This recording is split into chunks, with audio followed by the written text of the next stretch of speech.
family. Do you have any family? Yes, I do. I have a lovely son he'll be 33 next month. Woo!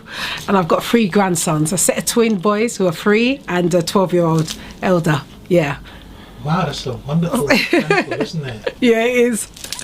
Although you're, everybody knows you as this lovable, outgoing, personable person that you exude, we know that there is an other side, just like everybody else, to challenges that you've had to face in the past. Yeah. And we're going to ask you about them in a minute. Yeah, sure. So, what are the challenges that you've had to face? Wow, where do I start? Well, in 2008, I was diagnosed with a cancer, which is called human T-cell virus, and it's in my blood. And the reason how I got it, because my mum breastfed me up to the age of 2, and it went into my bloodstream. Yeah. Wow, I'm sorry to hear that. Yeah. Many listeners, especially those for the first time, might not be aware of that. No. And as I said before, because you exude that bubbly personality. So how have you coped with those challenges? What makes you continue to go on despite those sort of adversities? That is a question and a half. I mean, I put everything in God's hands, number one. And then I just said to myself, I just got to get on with it. I just got to get on with it. There's no stopping. I just got to get on with it. That's just my attitude. I've got to get on with it. And it's a wonderful attitude to have, isn't it? Yeah. Especially for those that may be facing similar challenges. Yeah, definitely. It's human nature, isn't it, for a lot of people to just shrivel up. Yes. And be a victim. Yeah, and let it overcome you. But no, that was never in my... I won't lie to you, for the first 6 months, I cried like a baby. But I pulled up my granny knickers and I said, nope, let's go forth. Yeah. Excellent. And as I said, many people today are going to feel really empowered by listening to that. Yeah. You're a woman of many hats. I've been doing a bit of research on you and following some of your social media posts, and it's amazing. You've jumped out of an aeroplane. Yeah, I have. You? Yeah, that was wonderful. That was for my 50th. So I said, you know what? I don't want a party. I need to do something different. So I said, okay, let me book myself to jump out of a plane, and I did.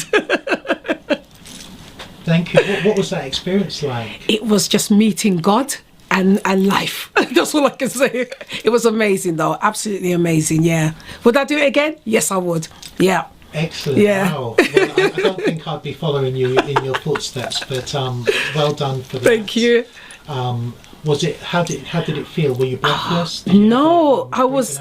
The only thing is, I was very snotty when I landed. So I had a very famous tandem person. I didn't know he was famous until we got down, and he wiped away my face, and I'm thinking, what are you wiping? He said, we don't want them to see you like that. And I realised I had a whole heap of phlegm on my face. I said, oh God.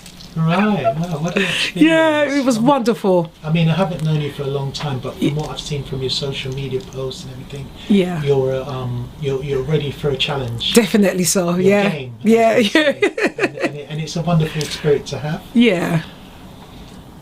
Again, with those challenges, you mentioned to me previously that you've had to face other challenges of a more additionally personal nature. Yeah. How has that been? Gosh, well, I've just come out of a 10-year relationship with a narcissist. I didn't even know what narcissism meant. I never knew what it meant until I saw the red flags, as to say.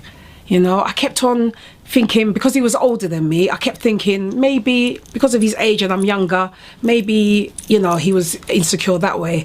But it wasn't at all. But I stayed 10 years, man. But it's time to move on. There seems, how are you coping with that? There's good days and bad days. So I get really irritated because I think I was so good to you and then you treated me like this. For what reason, I don't know. I don't deal with jealousy. I hate jealousy, you know, and I don't think somebody should be jealous of, especially in the position I'm in, you know. I'm not well and you want to be jealous because of that? Nah, it doesn't make sense to me. Right. Yeah. So how do you, what is it you do to really get over that? To get over it? Now I just, it's a learning curve. But I'm very rigid now with who comes my way. I'm literally like, okay, let me see a sign. If I see the smallest sign, bye-bye. Yeah. I'm not going to forward anymore like I used to. That's the Libra in me. But we tend to learn from our experiences, don't we? We do. Sometimes, we it's all life's experiences. Yeah. But it's not stopped you from being that bubbly, outgoing person I've come to know. Yeah. So, as we know that you're a woman of many hats. 1 minute I've looked on social media, you're in a warehouse, you're in a beauty parlour, you're getting your feet done. Oh yeah, let me just tell you about